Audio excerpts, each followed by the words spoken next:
নজর রাখবো পরবর্তী সংবাদে।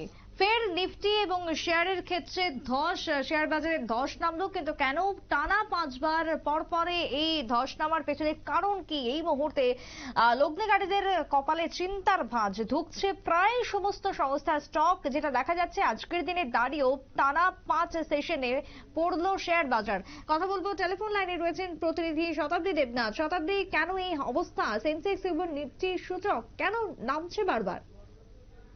দেখো, সেই কারণ নিয়ে তো অর্থনৈতিক বিশ্লেষকরা একাধিক কথা জানিয়েছেন। তবে তার আগে বলে রাখি যে শেয়ারের সূচকে একবার বড় পতন হয়েছে, এবং এই নিয়ে তারা যেটা বলছেন যে 5 দিন ধরে নিম্নমুখী হয়েছে বাজার।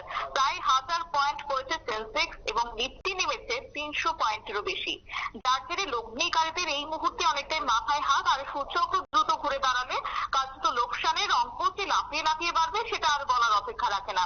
তবে বুধবার দেখা গেছে তোমার বোম্বে স্টক এক্সচেঞ্জ অর্থাৎ বিএসই 984.23 পয়েন্টের পতন দেখা গেছে, এবং যা প্রায় তোমার 1.25%।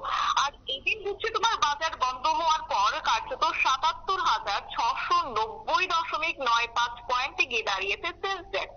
আর যেটা সকালে তোমার বিএসই খোলার সময় যেটা দেখা গেছে যে 78,495.53 পয়েন্টে গিয়ে দাঁড়িয়েছে, সেটা বেলা শেষে গিয়ে দাঁড়িয়েছে তোমার 77,690.95%।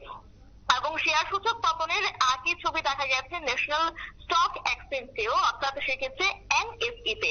আর দিনের শেষে যার সূচক থেমেছে 23,559.05 পয়েন্টে, অর্থাৎ নিফটি নেমেছে তোমার 324.50 পয়েন্টে। আর শতাংশের নিরিখে যা হচ্ছে তোমার 1.36%। এবং বাজার খোলার সময় যেটা পরিলক্ষিত হয়েছে 23,822.45 পয়েন্টে গিয়ে যেটা দাঁড়িয়েছিল, দিনের মধ্যে এই শেয়ারের সূচক সর্বোচ্চ হয়ে উঠেছে তোমার 23,877.73.60 পয়েন্টে। তবে ব্রোকারেজ ফার্মগুলি জানিয়েছে যে এদিন মাত্র 628টি শেয়ারের দাম বৃদ্ধি পেয়েছে, তবে দর পড়েছে 3,180টি স্টকের। আর এরই মধ্যে 92টি শেয়ারের ক্ষেত্রে কোনো উত্থান পতন লক্ষ্য করা যায়নি। তবে হ্যাঁ, নিফটির সর্বাধিক লোকসান হয়েছে তোমার যেটা এই হিন্দালকো, টাটা স্টিল এবং M&M, পাশাপাশি আইশার মোটরস লগ্নিকারীদের মধ্যে এই মুহূর্তে কিছুটা হলেও চিন্তা রয়েছে। আর যেটা অন্যদিকে এদিন প্রায় সমস্ত সংস্থারই শেয়ার বাজারে দর ছিল অনেকটা নিম্নমুখী, বিশেষ করে গাড়ি নির্মাণকারী বা তোমার শঙ্কর ধাতু এবং রিয়েল অ্যাসেট, রাষ্ট্রায়ত্ত ব্যাংক, বিদ্যুৎ এবং মিডিয়া যে সংস্থাগুলি রয়েছে তার স্টকের সূচক 2 থেকে 3% গিয়ে দাঁড়িয়েছে। আর বিএসই তে মাঝারি এবং ছোট পুঁজির যে সংস্থাগুলি তা হচ্ছে তোমার 2.5% এবং 3% পতন দেখা গেছে। সকালের দিকে যেটা কিছুটা হলেও ঊর্ধ্বমুখী ছিল, বিকাল হতেই ক্রমশ তা নিম্নমুখী হয়েছে। তবে এবার আসছে এই যে ক্রমাগত কেন নিম্নমুখী হচ্ছে শেয়ার বাজারে, এই ক্রমাগত পতন বা ধসের নেপথ্যে রয়েছে মূল 2টি কারণ। তারা বলছেন যে প্রথম কারণ রয়েছে হয়তো যেটা বলছেন ডলারের নিরিখে টাকার দামে ব্যাপক পতন হচ্ছে, টাকার দাম ক্রমশ কমতে শুরু করেছে, এটা হচ্ছে প্রথম কারণ যেটা আর্থিক বিশ্লেষকরা বলছেন। আর দ্বিতীয়ত হচ্ছে বাজার থেকে বিদেশি লগ্নিকারীদের মুখ ফিরিয়ে নেওয়া, এটা হচ্ছে প্রধান বা অন্যতম কারণ বলতে পারো। এই 2টি কারণ তারা বলেছেন, যাতে করে গত কয়েকদিনে দেখা গেছে বিদেশি বিনিয়োগকারীরা বড় অঙ্কের টাকা স্টক বাজার থেকে তুলে নিয়েছেন।